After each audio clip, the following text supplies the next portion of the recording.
Hi friends, இன்னைக்கு நம்ம இந்த சீரிஸோட அடுத்த எபிசோட தான் பார்க்க போறோம். இந்த எபிசோடோட ஓப்பனிங்ல ஃபேங்கி கிட்ட இருந்த அந்த டெலிவரி பாக்ஸை பார்த்துட்டு அந்த அசிஸ்டன்ட்டும் என்னன்னே இது ரொம்ப புதுசா இருக்கு, இந்த மாதிரிலாம் நீங்க பண்ண மாட்டீங்களே, யாராச்சும் லவ் பண்றீங்களான்ற மாதிரி கேட்டுட்டு இருக்கான். அதை கேட்ட ஃபேங்கும் வாயை மூடுறான்ற மாதிரி செய்கையெல்லாம் காமிச்சிட்டு இருக்க.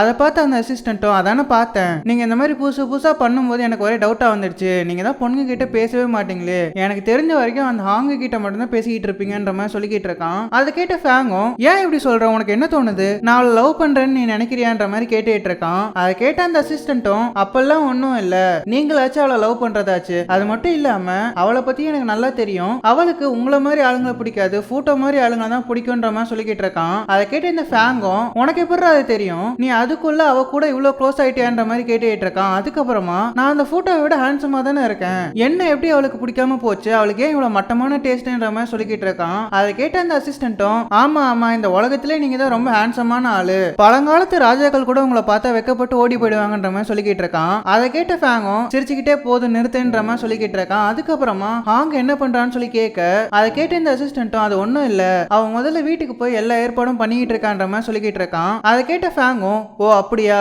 அப்படின்னா சரி, அவ எல்லாத்தையும் ரெடி பண்ணி வைக்கிறதுக்குள்ள நம்ம வீட்டுக்கு போய் சேர்ந்துடலான்ற மாதிரி சொல்லிக்கிட்டு இருக்கான். அப்ப அந்த அசிஸ்டன்ட்டும் அம்மாடி ஹாங்கு நீ எல்லா ஏற்பாடும் பண்ணி வச்சிருக்கணும்ன்ற மாதிரி மனசுக்குள்ளே சொல்றான். இதுக்கு அடுத்த சீன்ல அந்த கேம் கம்பெனியை காமிக்கிறாங்க. அந்த கேமிங் உருவாக்கின ஆளு ஒரு பொண்ணு கூட ஏதோ பேசிக்கிட்டே போயிட்டு இருக்கான். அதுக்கப்புறமா அந்த பொண்ணு நீட்டுற ஃபார்ம்ல எல்லாம் சைன் பண்ணிட்டு இருக்கான். அப்போ ஃபேங் அந்த ஆளுக்கு எனக்கு இன்னைக்கு பிறந்த நாள், இன்னைக்கு நைட் நான் ஒரு பார்ட்டி வச்சிருக்கேன், அது கண்டிப்பா நீங்க வரணும்ன்ற மாதிரி மெசேஜ் பண்றான். அதுக்கு இந்த கேம் உருவாக்கின ஆளும் சரி நான் வரேன்னு சொல்லிட்டு மெசேஜ் பண்றான். இதுக்கு அடுத்த சீன்ல ஃபேங்கோட வீட்டை காமிக்கிறாங்க. அங்க ஹாங் தன்னோட ரூம்ல உட்காந்துக்கிட்டு பெட் மேல ஏறி நின்னு குன்ஃபுவை பிராக்டிஸ் பண்றன்ற பேர்ல கைய கால ஆட்டிக்கிட்டு இருக்கா. அப்பா கூட இருந்த போயவும் எம்மா நீ கண்டிப்பா உன்னோட குன்ஃபு விதையெல்லாம் ஃபேங் முன்னாடி பண்ணியே தீர்வியான்ற மாதிரி கேட்டுட்டு இருக்க. அதை கேட்டு வாங்கும் ஆமா நான் மாலுக்கு போயிருந்தேன், அவனுக்கு ஏத்த மாதிரி ஒரு கிஃப்ட் கூட இல்ல, அதான் நான் குன்ஃபுவை பிராக்டிஸ் பண்ணி அந்த பார்ட்டில என்னோட குன்ஃபு வித்தையெல்லாம் காமிக்க போறேன்ற மாதிரி சொல்லிக்கிட்டு இருக்கா. அதுக்கப்புறமா ஒரு போஸ்ட்ல நின்று இது நல்லா இருக்கான்னு சொல்லி கேட்டுட்டு இருக்க. அதை பார்த்த போயவும் சுத்தமா நல்லா இல்லைன்ற மாதிரி சொல்லிக்கிட்டு இருக்க. என்னமா எப்படி சொல்லிவிட்ட, ஒருவேளை இந்த போஸ்ட் நல்லா இருக்கா பாருன்னு சொல்லிட்டு வேற போஸ்ட்ல நிக்கிறா. அதை பார்த்த போயவும் முன்னைக்கு இப்ப கொஞ்சம் பரவாயில்ல, ஆனா இது அவ்வளவு ஒன்றும் நல்லா இல்லைன்ற மாதிரி சொல்லிக்கிட்டு இருக்கா. அப்ப ஹாங்கும் நான் கண்டிப்பா இந்த குன்ஃபு மூவ்ஸ் எல்லாம் காமிச்சு ஃபேங்கு கிட்ட நல்ல பேர் எடுத்தே தீருவேன், இந்த ஷோவையே நான் கலகலன்னு ஆக போறேன்ற மாதிரி சொல்லிக்கிட்டு இருக்கா. அதை பார்த்துட்டு இருந்த போயவும் இங்க பாரு, இந்த மாதிரி குன்ஃபுவை பத்தி எல்லாம் ஃபேங்குக்கு ஒன்னும் தெரியாது, அவனை பொறுத்த வரைக்கும் நீ நல்லா சண்டை போடுற ஒரு குன்ஃபு மாஸ்டர் அவ்வளவுதான்ற மாதிரி சொல்லிக்கிட்டு இருக்கா. அதை கேட்டு ஹாங்கும் இல்லையா பின்ன நான் அவனோட பாடி கார்டு ஆச்சுன்ற மாதிரி சொல்லிக்கிட்டு இருக்கா. அதை கேட்ட போயவும் எம்மா இருந்தாலும் உனக்கு இவ்வளவு தைரியம் ஆகாதுமான்ற மாதிரி சொல்லிக்கிட்டு இருக்க.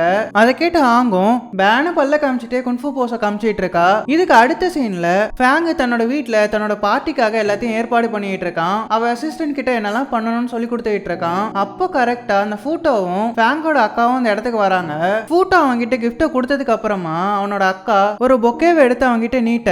அதை பார்த்த ஃபேங்கும் ஏகா எத்தனை தடவை இந்த பூவே வாங்கிட்டு வருவ, வேற எதுவும் வாங்கிட்டு வர மாட்டியான்ற மாதிரி சொல்லிக்கிட்டு இருக்கான். அதை கேட்ட அந்த பொண்ணும் ஏன்டா எப்ப பார்த்தாலும் இந்த மாதிரியே சொல்லிக்கிட்டு இருக்கன்ற மாதிரி பேசிட்டு இருக்காங்க.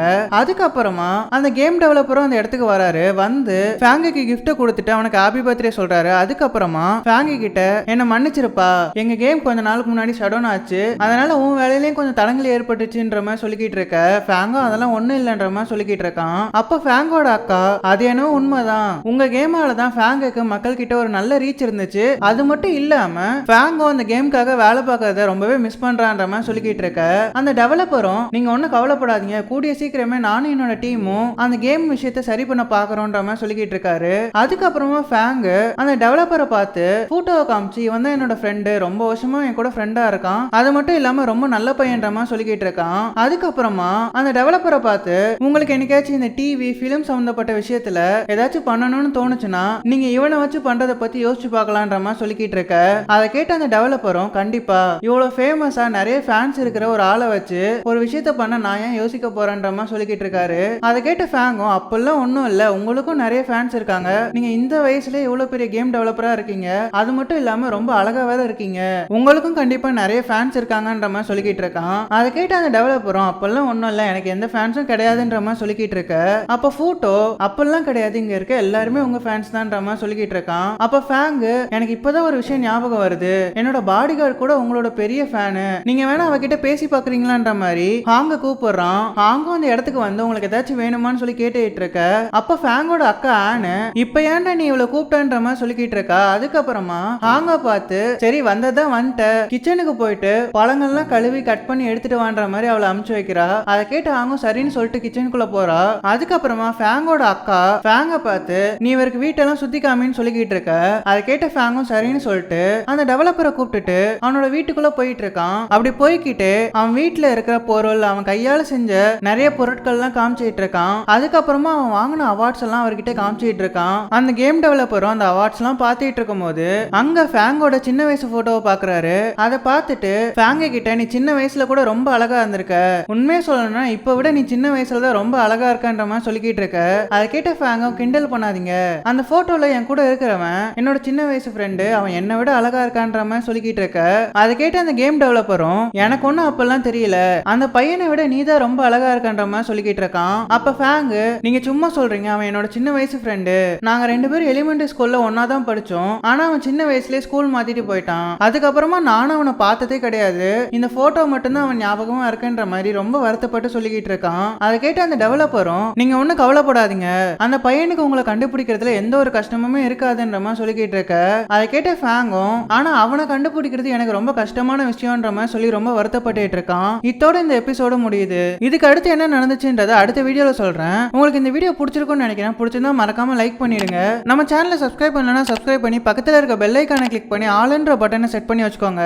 அப்பதான் நான் போற ஒவ்வொரு வீடியோஸும் உங்களுக்கு உடனே நோட்டிபிகேஷனா வந்து சேரும். நான் உங்களை ஒரு நல்ல வீடியோல எடுத்து சந்திக்கிறேன். அது வரைக்கும் ஹேவ் ஃபன் கைஸ்.